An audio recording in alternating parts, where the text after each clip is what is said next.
Bonjour et bienvenue dans cette vidéo de présentation de la plateforme Audit by BetterB et tout particulièrement du module Audit. Si vous devez faire des audits, des inspections terrain, des diagnostics ou des contrôles et que vous passez beaucoup trop de temps à rédiger vos rapports, si vous en avez marre de toujours saisir des résultats dans un fichier Excel, que vous galérez pour ajouter des photos dans vos rapports ou bien que le suivi des actions correctives est vraiment laborieux, alors cette vidéo est faite pour vous, ne bougez pas. La plateforme Audit by BetterB va vraiment vous simplifier la vie et elle va vous permettre de faire des audits, des inspections terrain hyper facilement avec votre smartphone ou votre tablette. Vous pourrez très facilement intégrer des photos, même dessiner dessus si vous le souhaitez. Vous allez gagner un maximum de temps, notamment pour obtenir votre rapport d'audit. Et en plus, vous pourrez bien sûr montrer ça à vos clients et à vos collègues qui pourront aussi, pourquoi pas, l'utiliser. Croyez-moi, avec cette plateforme, vous allez adorer faire des audits. Comme vous le savez déjà, très certainement, les audits, inspections terrain, diagnostics sont indispensables pour vérifier que toutes les bonnes conditions sont en place dans vos activités et vos processus. Ça permet aussi de faire du renforcement positif auprès des personnes qui jouent le jeu et aussi de détecter les anomalies avant qu'elles ne se transforment en gros problèmes à gérer. Dans certains secteurs d'activité, les entreprises ont des obligations réglementaires ou normatives et doivent impérativement réaliser des audits à fréquence définie. Je ne me suis pas encore présenté, effectivement, donc je suis Benoît Nicolas, je suis fondateur de l'entreprise BetterB et créateur de la plateforme. Je suis un ancien responsable QSE en industrie, auditeur interne et formateur d'auditeurs internes depuis plus de 20 ans. Et puis, petite particularité, c'est que j'ai développé mon premier logiciel quand j'avais 10 ans et il y a 15 ans déjà, je faisais mes inspections sur le terrain quand j'étais responsable HS en industrie avec mon Palm Zaire 72, donc petite nostalgie, l'ancêtre du smartphone. Mais assez parlé de moi, voyons maintenant le programme de notre présentation. Donc, une fois qu'on sera connecté sur la plateforme, on va accéder au tableau de bord personnel où on va voir en fait tout ce qu'on a à faire en termes d'audit, de plan d'action. On va aller naviguer sur la liste des audits et utiliser le moteur de recherche pour retrouver facilement les audits qu'on a à faire. On va travailler sur la structure d'un audit de manière à définir les différents critères, les organiser, les créer. Une fois qu'on aura l'audit préparé, on va pouvoir faire l'évaluation des critères, donc réaliser l'audit avec la plateforme. C'est une fonctionnalité qui est importante. Et surtout, on va voir comment le faire avec l'application mobile. Donc, je rappelle que l'application mobile est disponible sur Google Play, donc pour les appareils Android. On finalise la version pour iOS, donc pour les iPhones. Elle sera bientôt disponible, si ce n'est pas déjà le cas, sur l'App Store. Et puis l'avantage de l'application mobile, c'est que la synchronisation des données avec la plateforme se fait en automatique. Vous n'avez rien à faire de particulier, ça se fait tout seul. Donc si on revient du terrain, qu'on avait fait l'évaluation des critères avec l'application mobile, ensuite on va pouvoir faire la vérification et la validation de l'audit. S'il y a des critères qui étaient en défaut ou en écart, on va pouvoir gérer un plan d'action. Et puis ce qui nous intéresse surtout, puisque c'est là qu'on va gagner un maximum de temps, c'est de pouvoir générer en fait le rapport d'audit directement en un clic. Voilà le programme.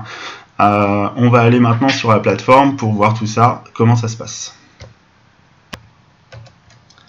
Donc quand on arrive sur la plateforme, en fait, donc audit.betterb.fr, on va utiliser en fait le bouton, le lien en haut à droite, se connecter, ce qui nous emmène vers le formulaire d'identification. Donc là, moi, je vais utiliser le nom d'un utilisateur de démonstration pour faire la démo. Et à chaque fois qu'on est identifié, donc on arrive sur le tableau de bord individuel, on le voit là sur l'onglet tableau de bord, où on va voir en fait des indicateurs personnels sur ce qu'on a à faire. Donc là, en l'occurrence, je me suis connecté en tant que Fabienne Martin. Elle a 2 observations en tant qu'observateur, 2 observations en tant que pilote, 2 audits en tant que demandeur, 2 audits en tant que responsable. Donc ça veut dire que c'est elle-même qui se planifie de réaliser 2 audits. Et puis on a des actions aussi, on verra ça dans une prochaine vidéo. Je vous montre rapidement en fait aussi l'autre onglet utilisateur, parce qu'on vous en aurez besoin pour vous identifier en fait au niveau de l'application mobile. Donc vous avez le lien directement pour retrouver en fait l'application mobile directement sur Google Play, où vous pourrez la télécharger. Sinon dans recherche, il suffit simplement d'écrire BetterB et vous tomberez directement sur la plateforme Audit. Et une fois que vous aurez installé l'application en fait sur votre smartphone ou votre tablette, une fois que vous serez connecté, vous n'aurez plus qu'à flasher en fait ce QR code qui vous permettra automatiquement d'être identifié. Donc ça, c'était sur la partie tableau de bord. Pour voir les audits en cours, on a 3 possibilités. Soit je veux voir les audits en tant que demandeur, et donc je vais cliquer sur ce bouton-là à partir du moment où j'en ai. Si je veux voir les audits en tant que responsable, donc ceux que je suis censé réaliser, je vais cliquer directement là. Et puis dans la barre de navigation à gauche, on a la possibilité évidemment d'aller directement dans les audits. Donc ça va être la liste des audits qui sont à réaliser donc au global. Donc par rapport à votre site, donc là je suis logué pour un site, donc un établissement Mégamétal. C'est mon site de démonstration pour mes formations et mes présentations. Donc là, on voit sur la liste des audits en cours que j'ai 2 audits qui sont proposés, avec un statut proposé non planifié. Donc j'ai un audit mensuel sécurité incendie pour février, un audit 5S atelier pour février. Et on voit bien qu'il a été défini pour moi en tant que Fabienne Martin. Et donc ça permet de voir la liste. Donc on clique sur Audit pour arriver à la liste. On peut cliquer aussi sur le bouton Liste. Ici, ça fait la même chose. Et puis, à côté, on a la possibilité aussi de voir tous les audits qui ont été réalisés, ceux qui sont clôturés, ceux que j'ai en tant que responsable à partir du moment où je suis identifié, ceux que j'ai en tant que demandeur, et puis ceux qui ont été annulés. On a aussi l'outil, le moteur de recherche, donc qui permet avec différents champs, demandeur, responsable, statut de l'audit, l'échéance, le code, l'intitulé, de pouvoir retrouver facilement donc des audits avec des informations complémentaires plutôt que d'aller chercher partout dans la plateforme. Donc ça c'est super intéressant, et puis donc ça permet de revenir directement dessus. Donc si maintenant je veux aller voir comment est construit un audit, donc je clique sur le lien et forcément j'arrive sur la fiche de l'audit, donc qui me rappelle toutes les infos. Donc l'intitulé là c'était un audit 5S, pourquoi pas. On voit que je retrouve en fait le type, si je l'ai renseigné, le demandeur, le responsable, l'échéance, la date prévue, si les critères ont été évalués ou pas, le résultat, est-ce qu'il a été validé, est-ce qu'il est clôturé, et puis surtout le statut. Donc le statut, on a intégré tout le cycle de vie en fait d'un audit avec les différentes étapes, différents jalons. Et puis on a la possibilité aussi de rajouter des tags. Donc les tags c'est un peu des étiquettes. Donc si je vais sur le bouton éditer donc pour faire une mise à jour, c'est ici qu'on va voir tous les tags. Donc je peux rajouter en fait plein de tags. Par exemple, j'ai déjà rajouté ligne, donc je vais l'enlever simplement pour le remettre pour que vous voyez comment faire. C'est là évidemment qu'on va pouvoir modifier toutes les informations, on va pouvoir aussi l'associer à un audit, à un programme d'audit, de manière à pouvoir tous les regrouper, on verra ça plus tard, définir une échéance quand on le demande notamment à une autre personne, donc par exemple je vais le demander à cette échéance-là. La personne devra mettre la date de prévu, la date de l'audit c'est quand il a été réalisé. Et puis on a plein d'autres options, je ne vais pas rentrer dans le détail, vous verrez ça dans les formations ou quand on fera une démonstration ensemble. Donc la mise à jour, moi je vais juste simplement dire que c'est une simple mise à jour des informations, j'ai pas de changement de statut, j'ai pas de changement, si ce n'est simplement le contenu de l'audit. Donc ça c'était l'audit, on va dire, toutes les caractéristiques de l'audit. On a aussi sur la droite ce qu'on appelle un wiki, donc qui est une sorte de prise de notes, où là on va pouvoir indiquer plein d'informations sur... en matin, ouais, plein d'informations sur l'audit. Et puis l'avantage, c'est qu'on va pouvoir mettre des liens, des photos, des choses comme ça, mais surtout du texte qui permet en fait d'être inclus en fait dans le rapport d'audit qu'on va voir plus tard. Donc une fois qu'on a vu cet audit, ce qui nous intéresse, c'est de voir en fait la structure de l'audit. Et donc là, on est sur, on voit l'audit donc modifiable. Donc ça veut dire qu'on va pouvoir justement, avec tous les boutons qui sont à droite, structurer notre audit, le faire comme on veut. Donc on va pouvoir rajouter une section. Donc section, c'est le bloc que vous voyez ici. Par exemple, là j'ai une première section S1 retirer l'inutile, puisqu'on est sur un audit 5S, je rappelle. Et dans cette section, on a regroupé 3 critères.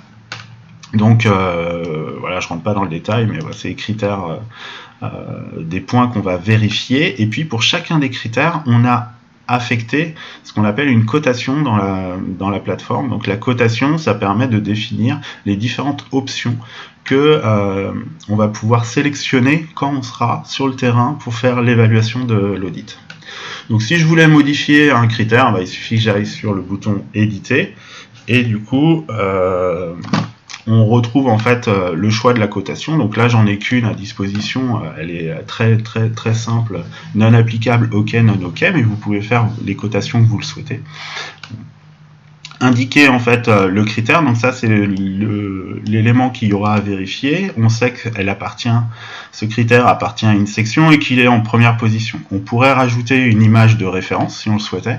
Donc par exemple je vais rajouter cette image là et quand je valide en fait ça me ramène sur le critère qui a été modifié et avec ce qu'on appelle une image de référence.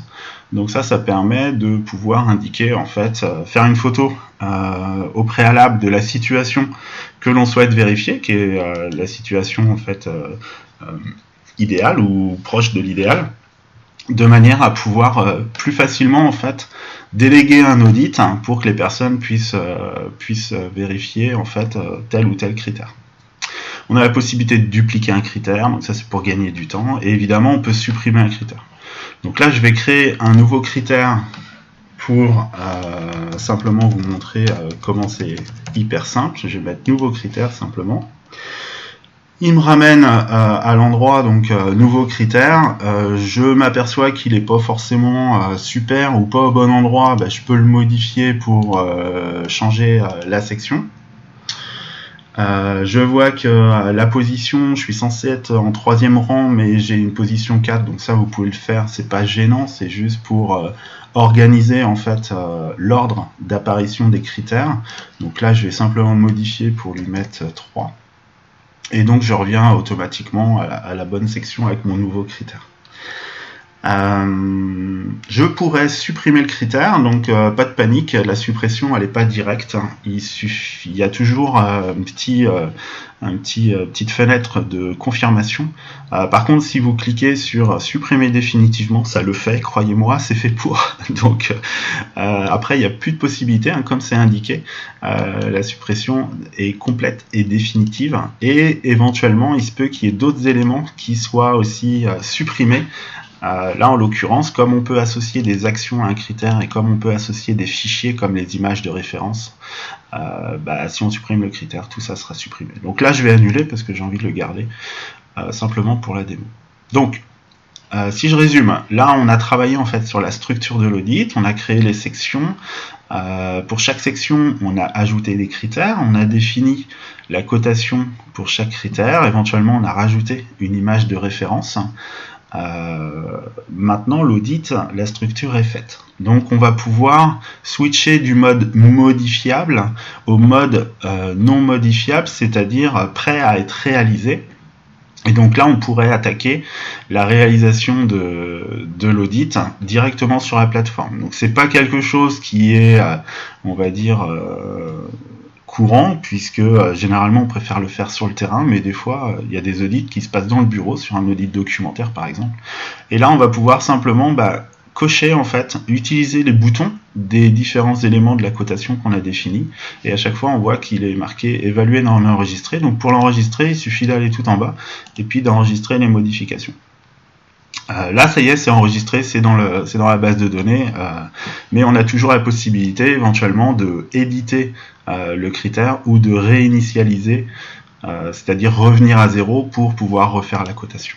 Donc à ce stade-là, en fait, on a la possibilité donc de commencer à évaluer les différents critères. Tout à l'heure dans la cotation, j'ai pas précisé, mais en fait on a la possibilité pour chaque élément de la cotation de définir si on a par exemple un commentaire à ajouter, et c'est le cas pour non applicable et non ok. Si je clique sur non ok, à chaque fois il va me dire, puisque j'ai défini que le niveau d'évaluation non ok nécessitait un commentaire, il va me demander de rajouter quelque chose un commentaire, une information pour décrire en fait l'écart, puisque j'ai dit que c'était non OK. On a la possibilité aussi, mais c'est pas une obligation, de cocher le fait que la correction a été réalisée durant l'audit. Et puis sinon, on peut aussi, si je cochais non applicable, le cocher, ça c'est pour, on verra après, pour la clôture de l'audit, puisqu'il y a une comparaison entre le nombre de critères en écart par rapport au nombre d'actions correctives, de manière à ce qu'il y ait au moins une action corrective par écart, et ça permet de faire une validation. Comme quoi on ne va pas solder l'audit n'importe comment. Donc là je vais la décocher simplement. Donc il me garde bien évidemment la cotation que j'ai sélectionnée, il me rajoute le commentaire, par contre c'est pas évalué, donc là je vais aller en bas pour enregistrer les modifications et ça me ramène au bon endroit. On va pas tout faire parce que l'objectif c'est de pouvoir voir surtout comment ça se passe avec l'application mobile.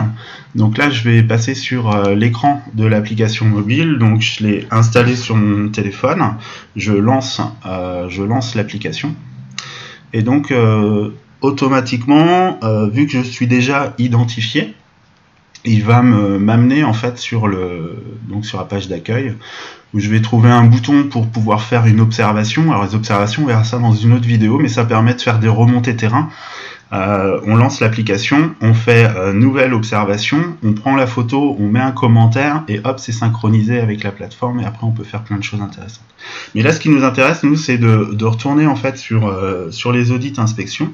On voit qu'il y en a deux et quand je clique sur le bouton, je retombe sur la liste des audits qui sont à faire en tant que responsable. Donc là, on était sur l'audit 5S. On voit qu'il est déjà indiqué comme démarré. Donc je vais aller dessus. Et je vais retrouver en fait mes deux critères que j'ai déjà évalués. C'est le premier donc que j'ai mis OK et le deuxième que j'ai mis non OK sur la plateforme. Vous avez vu, j'ai rien fait de particulier, ça s'est synchronisé automatiquement. Et là, ce qui va nous intéresser, ça va être donc de cliquer sur le troisième critère de la première section. Et on va arriver en fait sur, on va relire le critère et on va retrouver nos différents points de cotation. Et puis là, pareil, si je mets OK, le bouton va apparaître disponible pour valider, puisque tant que je n'ai pas sélectionné de possibilité d'évaluation, le bouton il reste un peu grisé, il n'est pas actif. Donc là, je vais valider. Et donc on voit à chaque fois que en fonction de la cotation, la couleur se met à jour.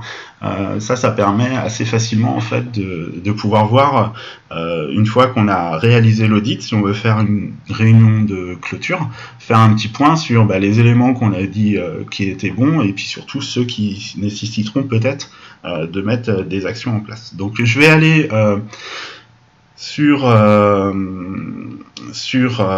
une autre, donc un autre critère, je vais le mettre non OK celui-ci, et là ce qu'on voit c'est que j'ai la partie constatation donc qui apparaît, et donc là je pourrais saisir quelque chose avec l'écran du téléphone, mais ouais, il m'a mis avec l'écran du téléphone, donc c'est vrai que ça marche bien. Ce que je voulais vous montrer, c'était d'utiliser la truc qui ne va pas. C'était d'utiliser la reconnaissance vocale en fait pour gagner du temps à écrire. Donc on retrouve exactement la même case à cocher, correction réalisée durant l'audit ou pas. Là je vais pas le mettre, je vais simplement valider. Et donc on revient systématiquement sur la liste en fait des critères à faire.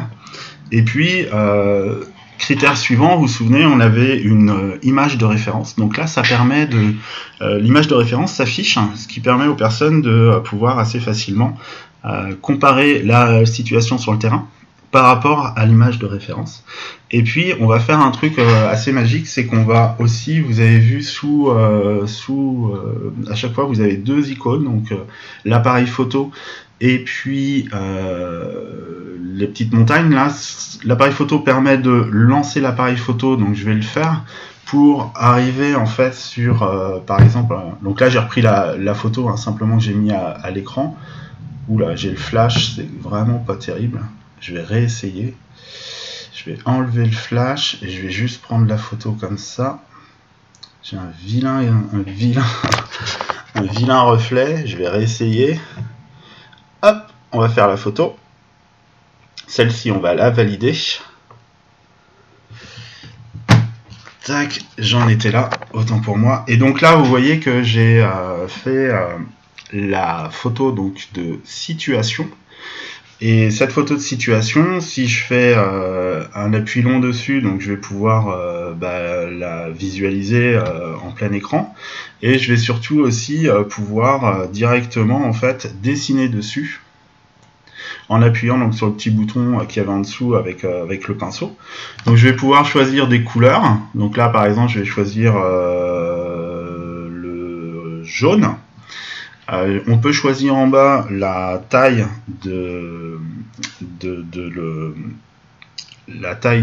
du trait. Et puis là je vais dessiner donc un petit truc. Je peux faire des flèches, des croix, bref vous pouvez faire ce que vous voulez. On utilise aussi cette fonctionnalité pour effacer éventuellement le visage de personnes par rapport au droit à l'image, hein, ce qui permet d'être clean en fait par rapport aux photos derrière qu'on va utiliser. Donc soit je valide en cliquant sur le petit coche en haut à droite, hein, soit j'annule en utilisant la petite poubelle, donc ce qui va me permettre de revenir à l'image d'origine. Mais là je vais valider, je vais la garder celle-là. Et donc quand je valide, je reviens au niveau du critère et puis l'image est conservée. Donc je vais quand même cocher en disant que y a un petit problème. Donc je vais mettre rangement pas top. C'est pas très explicite comme constatation d'audit, mais c'est pour la démonstration. Et donc là ce qu'on voit, c'est qu'une fois que j'ai évalué, il me raffiche la photo de situation que j'ai fait. Donc, je vais valider tous les critères simplement pour aller au bout de mon audit. Et puis après, on va revenir sur la plateforme, puisque ce qui nous intéresse, c'est de pouvoir valider ce qui se passe quand je termine de réaliser un audit avec l'application. Donc là, je suis sur mon dernier écart, je vais mettre que c'est OK. Et donc une fois que j'ai terminé, si je reviens tout en haut, il me dit tous les critères et toutes les sections ont été évaluées et j'ai un gros bouton vert pour terminer l'évaluation de cet audit. Encore une fois, l'objectif c'est de pouvoir réaliser des audits et des inspections de terrain et de pouvoir le déléguer à des personnes qui ne sont pas forcément hyper spécialistes, mais avec une petite démonstration et le fait de le faire une ou deux fois avec eux, après ils vont vite comprendre, c'est que derrière ils ne soient plus embêtés avec une liste d'audits grande, longue comme le bras. Une fois qu'on aura terminé des évaluations, et c'est l'objet donc de cette petite fenêtre qui dit après confirmation, cette audit inspection ne sera plus visible sur l'application. Vous pourrez tout de même modifier cette audit inspection sur la plateforme. Donc voilà, moi j'ai terminé ma partie sur le terrain. Donc j'ai confirmé comme quoi c'était bon. Et effectivement, je le vois plus dans la liste. Et si je reviens en fait sur la liste des audits, et que je rafraîchis la page, donc on simule que je reviens au bureau, je vais retrouver en fait mon audit qui vient d'être évalué sur le terrain. Je vais retrouver, rappelez-vous, on avait mis qu'il y avait une image de situation et on avait dessiné dessus, donc on la retrouve au niveau du critère. Et donc là, on retrouve en fait nos différents critères, ce qui permet de voir l'évaluation qui a été faite sur le terrain, soit par nous, soit par quelqu'un d'autre. À ce stade, on a toujours la possibilité de pouvoir éditer la section. Ça va permettre de rajouter un commentaire général au niveau de la section. Et ça, c'est intéressant parce que des fois, on a besoin de dire oui, le critère, il n'est pas terrible, mais par contre, à cet endroit-là, on a quand même fait des choses où il y a des éléments à prendre en compte, où j'ai pas pu tout faire, donc ce qui serait bien, c'est peut-être de le faire plus tard. Bref, on peut rajouter des commentaires, sachant que ce commentaire, il va se retrouver en fait au niveau de la section, aussi au niveau du rapport qu'on aura tout à l'heure. Donc ce qu'on voit, c'est que tous les critères qui sont en OK, il n'y a pas besoin de faire grand chose, mais tous ceux qui sont en non OK, on a la possibilité du coup d'ajouter des actions. soit en allant directement cliquer sur le bouton action, là on va aller sur le plan d'action, mais je peux directement ajouter une nouvelle action en fait au critère. Ou par exemple, là je vais rajouter une action qui va être de retirer les documents périmés, ou de remplacer, ça va peut-être être mieux, remplacer les documents périmés. Je vais me mettre une échéance par la fin de la semaine. Je pourrais mettre des tags aussi sur l'action, mais je vais mettre un tag, par exemple 5S. On a la possibilité, ouais, j'étais un petit peu vite sur le plan d'action, on a la possibilité de mettre un demandeur et un pilote. À savoir que si, alors par défaut, vu que je suis connecté avec en tant que Fabienne Martin, par défaut je suis demandeur et pilote, mais je peux très bien affecter une autre personne ou définir qui va le faire à ma place, hein, ou qui me l'a demandé pour moi. L'avantage, c'est qu'on va retrouver, en fait, rappelez-vous, sur le tableau de bord qu'on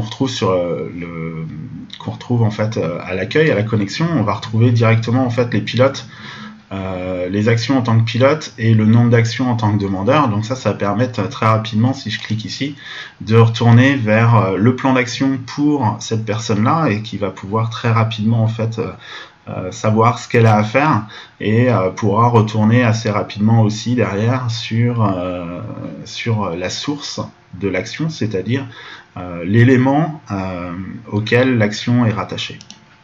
Donc on va finaliser donc notre action. Et donc là on voit que ça y est, j'ai rajouté donc à mon critère numéro 2 de mon audit, j'ai rajouté cette action là. Si je reviens sur l'audit, on va voir que mon action a été rajoutée. Donc les trois éléments en fait qui sont indiqués, donc le 0, 0, 1 correspond à 0 action réalisée sur 0 action clôturée par rapport à une action planifiée au total.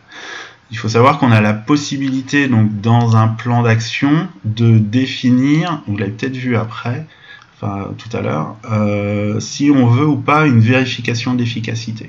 Si on coche la vérification d'efficacité, on va avoir le stade de la personne, le pilote va dire qu'elle a réalisé, mais pour autant l'action ne sera pas clôturée puisqu'il faudra valider en fait, je vais le faire, il faudra valider en fait le fait que cette action, si je dis qu'elle a été réalisée, on a la possibilité de faire marquer l'action comme réalisée directement en un clic. On peut évidemment passer par le formulaire pour éditer, donc modifier les éléments, mais on peut directement la marquer comme réalisée. Pour autant, vu qu'elle a été, la petite case à cocher, vérification d'efficacité a été cochée, on a la nécessité en fait d'aller indiquer quand est-ce qu'on va aller checker la vérification d'efficacité, qui va s'en occuper, et ensuite si ça a été fait et quel a été le résultat de cette vérification d'efficace, donc action efficace ou pas. Sachant que si c'est pas efficace, on a la possibilité de recréer une action en fait, de manière à pousser le truc un peu plus loin. Donc je vais enlever tout ça simplement ou je vais le laisser, tiens, je vais le laisser et puis je vais dire que ça a été vérifié. C'est plus simple, le 5, et que c'était OK.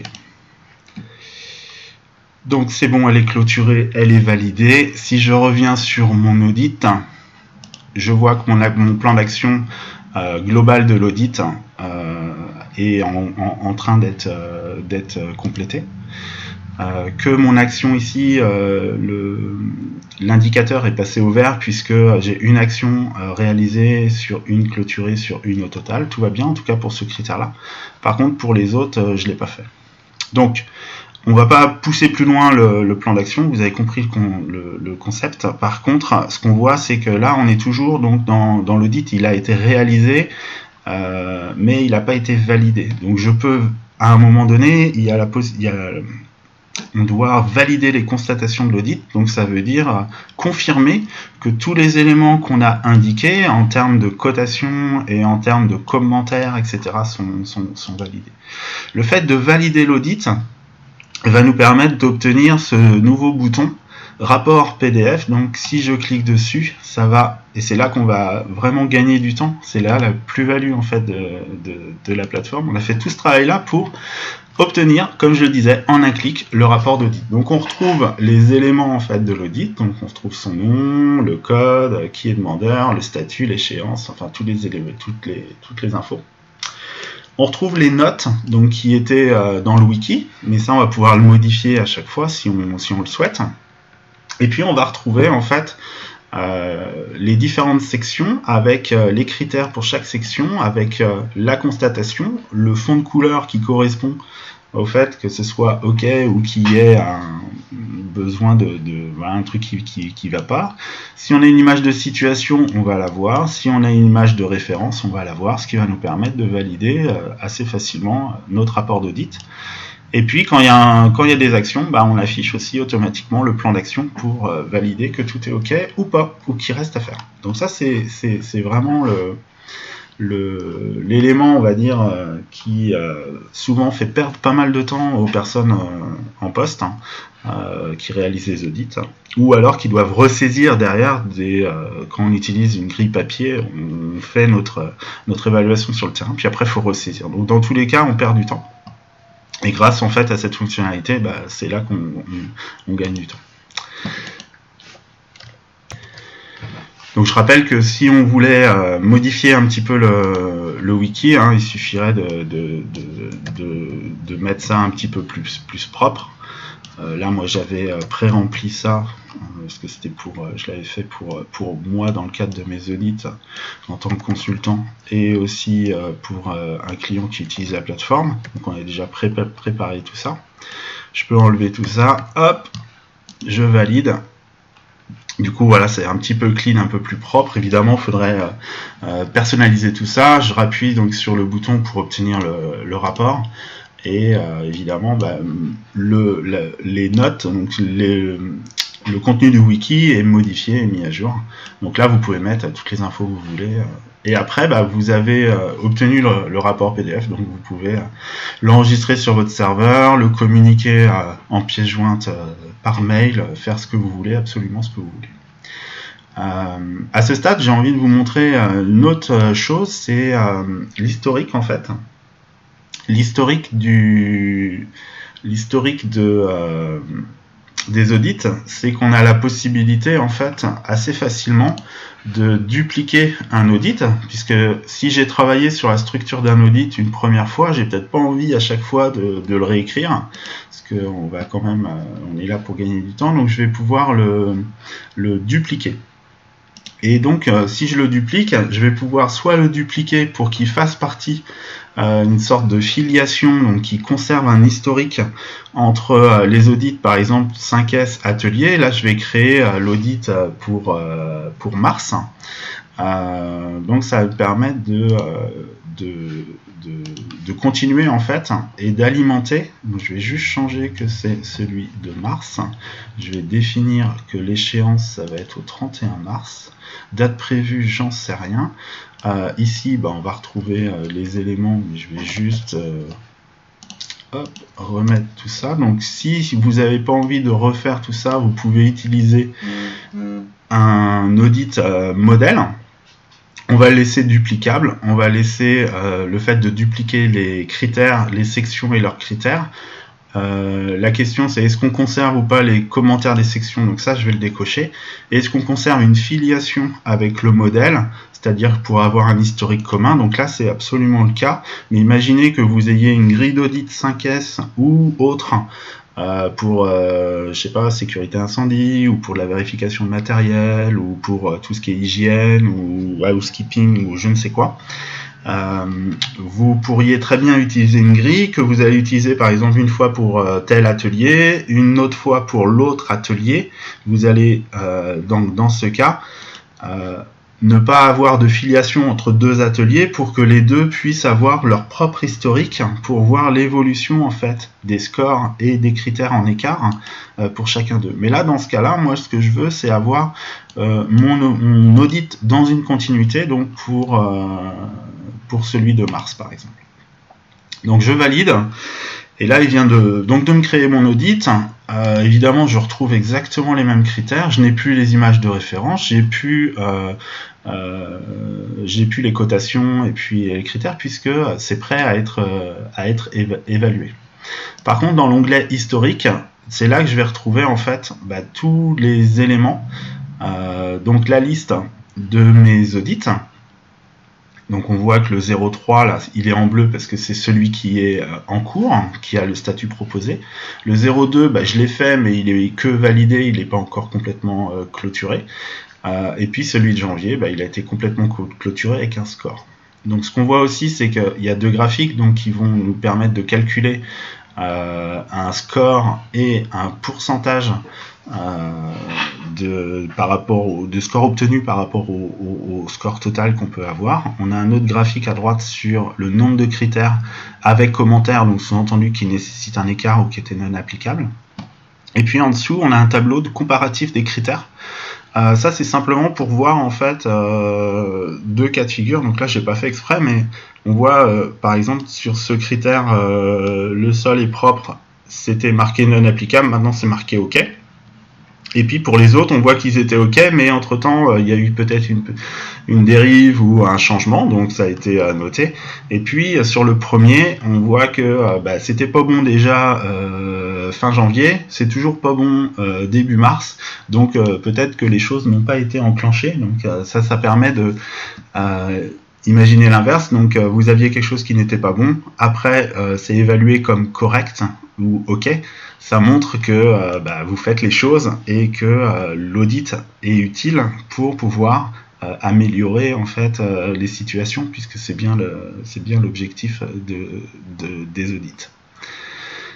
Donc voilà, en fait, on a un peu fait le tour dans les grandes lignes. Évidemment, il y a des formations, on propose des formations plus poussées pour aller titiller en fait les différentes fonctionnalités. Mais là, vous avez vu qu'on pouvait visualiser la liste des audits en cours, qu'on pouvait avoir des raccourcis, qu'on pouvait utiliser un moteur de recherche pour retrouver facilement les différents audits sur une thématique, que si j'allais sur un audit en particulier, je pouvais modifier, faire une prise de notes, que je pouvais structurer mon audit comme je le souhaitais, d'utiliser des images de référence et aussi faire des photos sur le terrain pour avoir les images de situation, qu'on pouvait gérer le plan d'action associé à un critère mais aussi associé à un audit, que je pouvais gérer un historique avec des graphiques qui montrent l'évolution du score, le nombre de critères en écart, donc comparatif pour voir si les choses vont dans le bon sens et si j'ai effectivement une certaine efficacité dans les actions correctives, et puis l'historique donc les audits successifs. Voilà, on a fait le tour donc pour cette présentation un petit peu générale du module audit. Donc maintenant, vous avez vu à quel point en fait il est super simple de digitaliser vos audits, vos inspections sur le terrain, vos diagnostics, vos contrôles, vos vérifications. Vous pouvez assez facilement intégrer des photos de référence et aussi faire des photos sur le terrain sans perdre de temps et même pouvoir dessiner dessus.